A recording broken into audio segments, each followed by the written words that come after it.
Elle l'a publiquement humilié pour être un vétéran, supposant qu'il n'avait rien à offrir, jusqu'à ce qu'il se lève, partage une histoire réelle, et retourne toute la classe contre elle.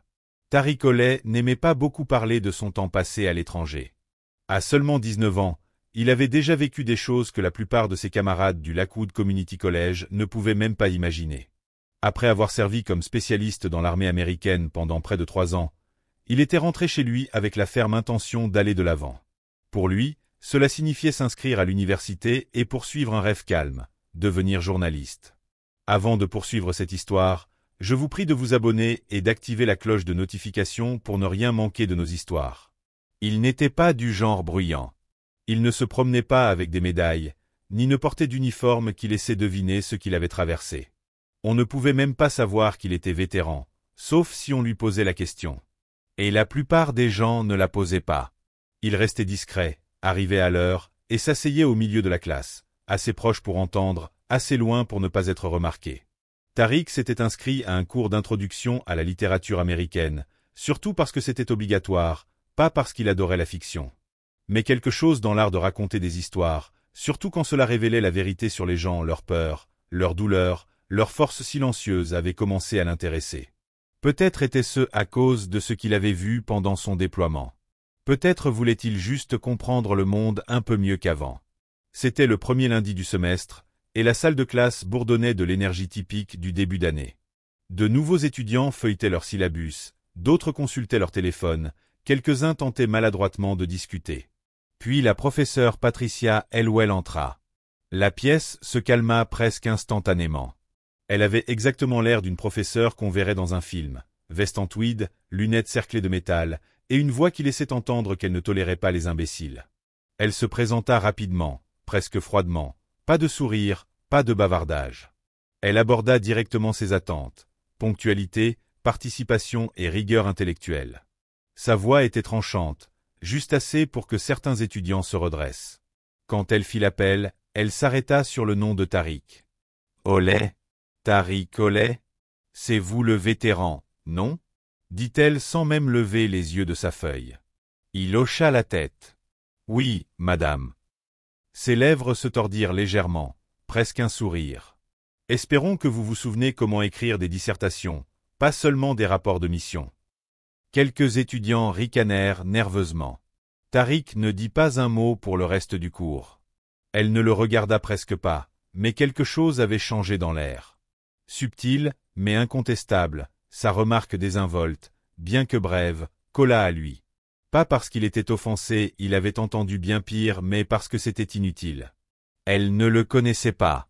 Elle n'avait pas lu une seule ligne de ce qu'il avait écrit, et pourtant elle l'avait déjà rangé dans une case. La première semaine, Tariq fit ce qu'il faisait toujours. Il écoutait attentivement, prenait des notes, remit son premier devoir à temps. C'était une réflexion sur une nouvelle portant sur le traumatisme post-guerre. Il n'avait pas mentionné ses propres expériences, mais ses analyses étaient claires. Pourtant, quand il récupéra sa copie, elle était remplie d'encre rouge. Note, c'est aucune remarque, juste un mot en haut, manque de profondeur. Il prit cela calmement, mais l'idée ne le quittait pas. Était-ce son écriture, ou y avait-il autre chose?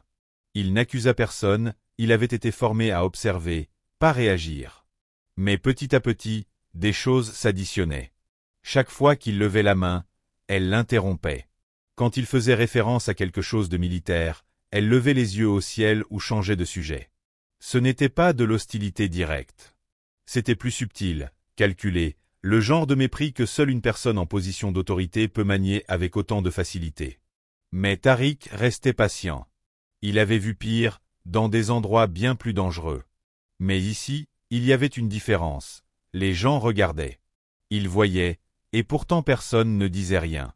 Ce que personne ne savait, c'est qu'une tempête se préparait, et bientôt, Tariq serait celui qui transformerait ce silence pesant en un moment que personne n'oublierait. Pas parce qu'il était bruyant, pas parce qu'il se mettait en colère, mais parce que, quand on enlève l'uniforme, le silence et les préjugés, il reste un homme qui connaît la vérité, et n'a pas peur de la dire. Pour le bien du récit, Tariq leva la main. Elle s'interrompit, soupira bruyamment, puis donna la parole à quelqu'un d'autre. Après un moment, elle finit par le regarder. « Très bien, monsieur Holloway. Il parla clairement. Il y a eu une mission à laquelle nous avons participé, et dont le communiqué de presse a omis des détails essentiels.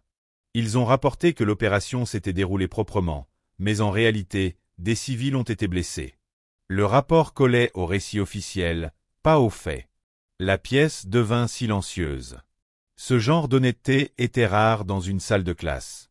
Elwell inclina la tête. « Vous dites donc que votre propre armée a trompé le public » Tar hocha la tête. « Oui, madame. C'est arrivé. » Elle haussa un sourcil. « Intéressant. Et pourtant, vous avez quand même choisi de la servir. » Une vague de malaise traversa la salle. Quelques étudiants échangèrent des regards, incertains d'avoir bien entendu. L'implication était claire. Et ce n'était pas seulement offensant, c'était calculé. La mâchoire de Tar se contracta, mais il ne répondit pas à sa question. À la place, il dit « J'ai servi pour que les gens aient le droit de s'exprimer librement, même quand ils choisissent de l'utiliser de cette manière. » Quelques étudiants murmurèrent en signe d'approbation discrète. Mais Elwell n'en avait pas fini. Elle se tourna vers le tableau blanc et murmura, juste assez fort pour que tout le monde entende. Loyauté aveugle et littérature font rarement bon ménage. Cette remarque resta dans les esprits. Ce n'était pas juste inapproprié, c'était une attaque claire, dépassant la frontière entre la critique et l'insulte. Après le cours, Tar resta encore une fois. Erin le rattrapa dans le couloir. « Elle va trop loin, dit-elle. Tu devrais porter plainte. » Tariq secoua la tête. « J'observe. » C'est suffisant pour l'instant. Mais observer ne voulait pas dire ne rien faire.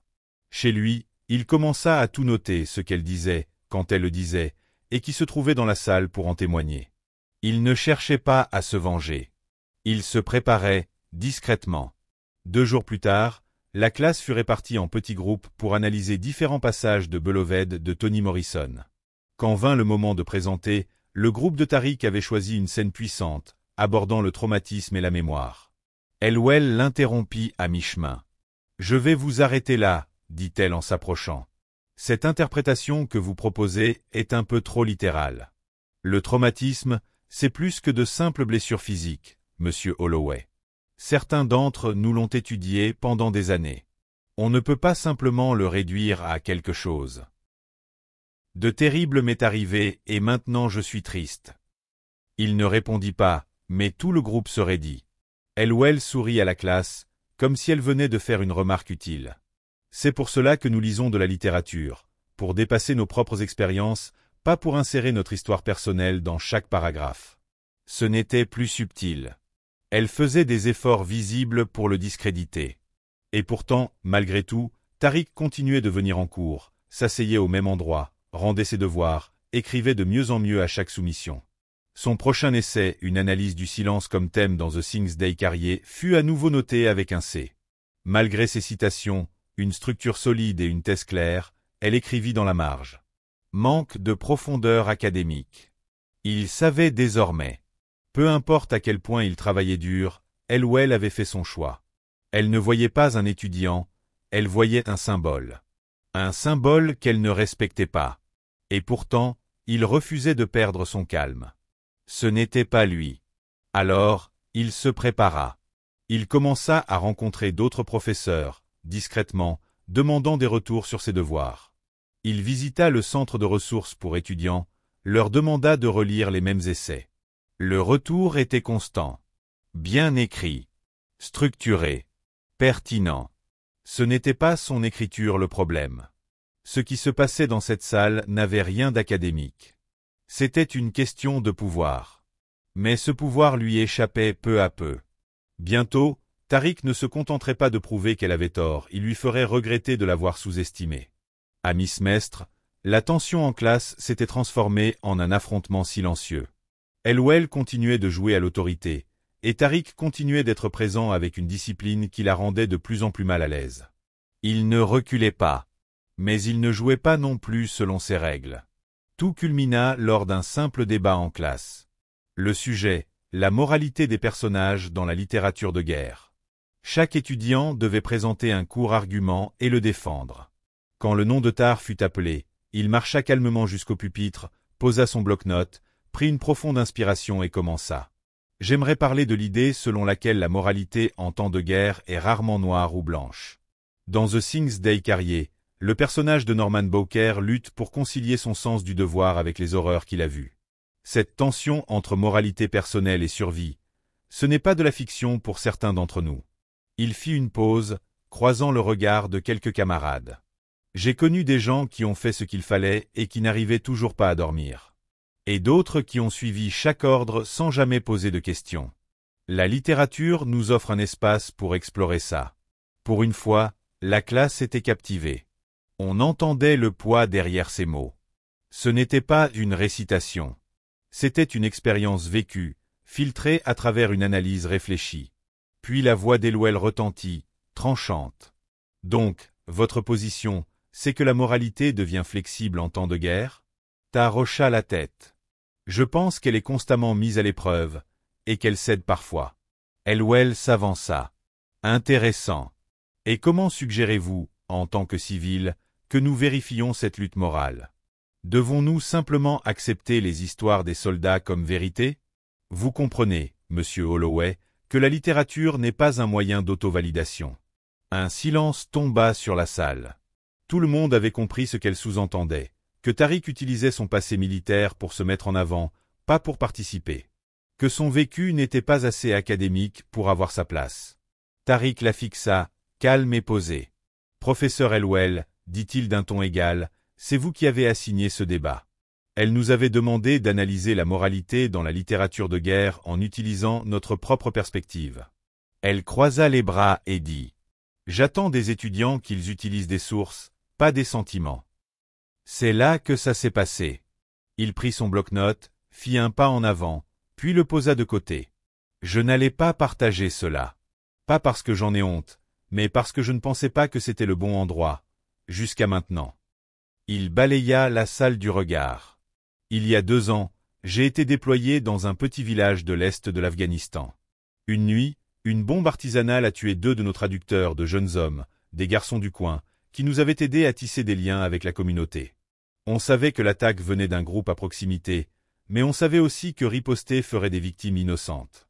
Notre commandant nous a ordonné d'attendre, de ne rien faire. Alors on n'a rien fait. Il laissa planer un silence. Plus tard, on a appris que le groupe responsable était parti. Mais à ce moment-là, le village, nos amis, leurs familles, ils étaient partis eux aussi. Trop effrayés. Déplacés. On avait suivi les ordres. On n'avait pas tiré une seule balle. Et pourtant, on avait tout perdu. Personne ne bougeait. Même Elwell était figé. Voilà ce qu'est la guerre, continua-t-il. Ce n'est pas toujours ce que tu fais. Parfois, c'est ce que tu ne fais pas. C'est ce que Ballet explorait dans son livre. Et c'est pour ça que ce genre de littérature compte. Parce qu'elle met en lumière ses choix invisibles. Il se tourna vers Elwell. Donc, pour répondre à votre question, non, on ne doit pas accepter une histoire les yeux fermés. Mais on ne devrait pas non plus rejeter une perspective simplement parce qu'elle ne vient pas avec une note de bas de page. Elle ne répondit pas. Pas tout de suite. Quelques secondes plus tard, un étudiant, Louis, commença à applaudir. Lentement au début. Puis les autres suivirent. Pas des applaudissements de rassemblement ou d'encouragement bruyant. C'était différent. C'était du respect. Le visage d'Elwell resta neutre, mais sa posture changea. À peine perceptible, mais visible. Son autorité, autrefois incontestée, venait de se fissurer, là, devant sa classe. Tar retourna à sa place. Il ne sourit pas. Il ne se vanta pas. Il s'assit simplement et ouvrit son cahier, comme si de rien n'était. Mais quelque chose avait changé. Et tout le monde dans la pièce le savait. À partir de ce jour-là, elle aussi. L'ambiance en classe après le débat était différente de tout ce que Tariq avait connu du semestre. Personne ne le disait à voix haute, mais le changement se lisait dans les yeux. Dans la façon dont on le regardait désormais, avec un mélange d'admiration et, pour certains, de regret. Le regret de ne pas avoir parlé plus tôt. La professeure Elwell ne reconnut pas ce qui s'était passé. Ni les applaudissements, ni le silence appuyé après sa remarque finale. Elle conclut le cours avec un sourire figé, ramassa ses papiers, et partit, sans un mot pour Tariq. Mais les dégâts étaient faits. Son contrôle avait vacillé. Ce soir-là, dans son petit appartement, Tariq repensait encore au débat. Il n'était pas du genre à ressentir de la fierté facilement. Mais là, c'était différent. Ce n'était pas seulement avoir dit sa vérité. C'était avoir tenu bon, sans hausser le ton, sans insulte, sans claquer la porte. Et ça avait marché. Mais il savait aussi que ce n'était pas terminé. Elwell n'était pas du genre à reconnaître la défaite publiquement. Elle tenterait sûrement de reprendre le dessus d'une autre manière. Plutôt que d'attendre la prochaine remarque passive-agressive, ou une nouvelle mauvaise note injustifiée, Tariq prit les devants. Le lendemain matin, il prit rendez-vous avec Dr Lena Corbin, la responsable du département de littérature anglaise. Une femme vive, équitable, dans la soixantaine, connue pour son ton mesuré et son sérieux. Tariq apporta un dossier, des copies de ses devoirs notés, des retours du centre d'écriture de l'université et des notes personnelles accumulées depuis des semaines. Il n'y alla pas en colère. Il y alla préparé. « Je ne suis pas là pour faire virer qui que ce soit, » dit-il simplement. « Je ne demande pas de traitement spécial. Je veux juste que mon travail soit jugé équitablement. Et être traité comme un étudiant, pas comme un stéréotype. » Docteur Corbin l'écouta en silence. Elle lut les papiers, posa quelques questions, puis s'adossa à sa chaise. « Soyons clairs, dit-elle. J'apprécie la façon dont vous avez géré ça. Vous auriez pu aller directement voir le doyen, déposer une plainte officielle. Vous ne l'avez pas fait. Vous êtes venu avec des preuves, pas de l'émotion. Ça en dit long. » Tariq hocha la tête. « J'ai été formé à garder mon calme sous pression. Mais je ne resterai pas silencieux quand je sais que quelque chose ne va pas. » Elle le regarda longuement, puis dit « Je vais examiner tout ce que vous avez apporté. Et je serai présente à votre prochain cours. » Tariq ne s'y attendait pas. Mais il apprécia. Ce n'était pas une vengeance qu'il cherchait. C'était l'équilibre. Redonner à la classe ce qu'elle aurait dû être, un lieu d'apprentissage où on remet en question les idées, pas les gens. Le jeudi suivant, Dr Corbin entra dans l'amphithéâtre quelques minutes avant le début du cours. Elwell se raidit en la voyant, mais parvint à esquisser un mince sourire. « Je ne savais pas que nous avions une invitée, » dit-elle d'un ton léger. « J'aime faire des visites surprises, » répondit Corbin, sur un ton décontracté. Mais rien dans ce cours ne fut décontracté. Elwell pesait chacun de ses mots. Pas de sarcasme. Pas de sourire moqueur. Quand à relever la main, elle le laissait finir. Le cours se termina sans incident. Mais le message était passé. Une semaine plus tard, Dr Corbin rappela Tariq dans son bureau. « J'ai parlé avec la professeure Elwell, » dit-elle. « J'ai aussi relu vos copies, et demandé à un autre professeur de confiance de les corriger. Vous auriez dû avoir des B, voire des A sur la plupart. » Tariq resta silencieux.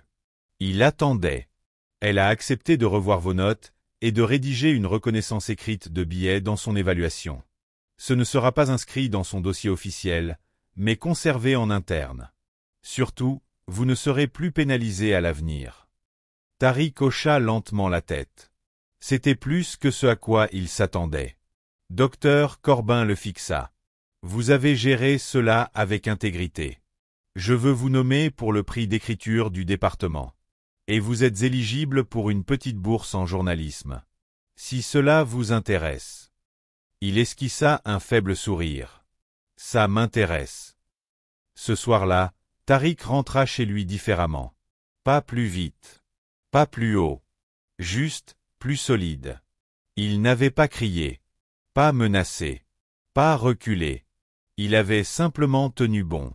Et maintenant, cette classe qui avait tenté de le faire taire, était devenue le premier vrai endroit où il avait prouvé qu'il avait sa place. Pas à cause de son passé, mais grâce à qui il avait choisi d'être dans le moment présent. Quand la semaine des examens arriva, l'ambiance avait radicalement changé. Aucune annonce officielle. Aucune excuse publique. Mais quelque chose avait bel et bien changé. Elwell était plus mesurée, plus prudente. Elle ne l'appelait plus « Monsieur Holloway » d'un ton froid. Plus de remarques acerbes. Plus de regards en coin. Elle s'était tue. Pour certains profs, le silence est un signe de désintérêt. Mais pour Elwell, c'était un signe de retrait. Une reconnaissance silencieuse que son pouvoir avait faibli. Et tout le monde dans la pièce savait pourquoi. Tar le remarquait, mais ne s'en vantait pas. Il continuait à venir en avance. À participer. À défendre ses idées. Avec encore plus de présence. Les autres étudiants le traitaient désormais différemment. Pas comme un héros. Pas comme une victime. Comme un père. Erin s'asseyait à côté de lui. Louis, celui qui avait commencé les applaudissements, lui demandait désormais des conseils en écriture. Pour la première fois depuis le début du semestre, Tar se sentait à sa place. Pas un étranger dans une salle remplie de jeunes, mais un étudiant parmi les étudiants. Quelques jours avant l'examen final, il reçut un email du bureau d'aide financière. Il avait obtenu la bourse de journalisme Howard S. Monroe.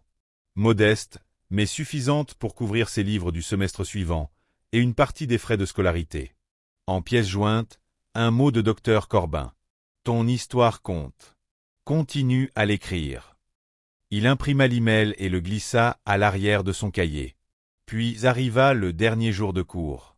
Elwell entra, fit sa routine, distribua les livrets d'examen, cliqua son stylo, donna ses consignes. Et avant que quiconque ne commence, elle s'arrêta. Pour ce que ça vaut, dit-elle, sans lever les yeux. J'apprécie les efforts que beaucoup d'entre vous ont fournis ce semestre. Les mots flottèrent dans l'air. C'était, à sa manière, une branche d'olivier. Pas de vraies excuses. Mais un geste. Tar n'avait pas besoin de plus. Il n'était pas là pour les excuses. Il avait déjà gagné, à ses propres conditions.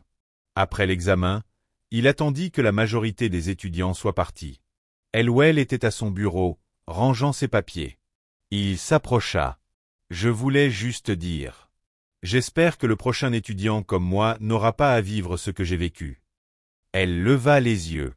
Et pour une fois, il n'y avait pas de mur dans son regard. Juste un éclat de reconnaissance. Peut-être même, de culpabilité. Je m'en souviendrai, dit-elle. Il hocha la tête, se retourna, et sortit une dernière fois de la salle de classe. Dehors, l'air était vif. Le campus bourdonnait d'étudiants sur le départ. Tar s'assit sur un banc, sous un érable dénudé. Il regarda les gens rire, se dire au revoir, faire des plans pour les vacances. Il ouvrit son cahier, tourna les pages remplies d'annotations rouges, d'idées de débat et de réflexions personnelles. Puis il tourna vers une page blanche et écrivit 5 mots en haut. Ce n'est que le début. Il ne savait pas encore ce que l'avenir lui réservait. Reporter, chroniqueur, peut-être même auteur, mais il savait une chose, sa voix lui appartenait. Et personne, ni une professeure, ni une note, ni un commentaire moqueur ne pouvait lui enlever ça. Ce cours, censé parler de fiction, lui avait appris quelque chose de réel. La réponse la plus forte n'est pas toujours bruyante. Parfois, elle est silencieuse, constante, méritée. Et parfois, la meilleure façon de faire taire quelqu'un, c'est de garder la tête haute et de continuer d'avancer.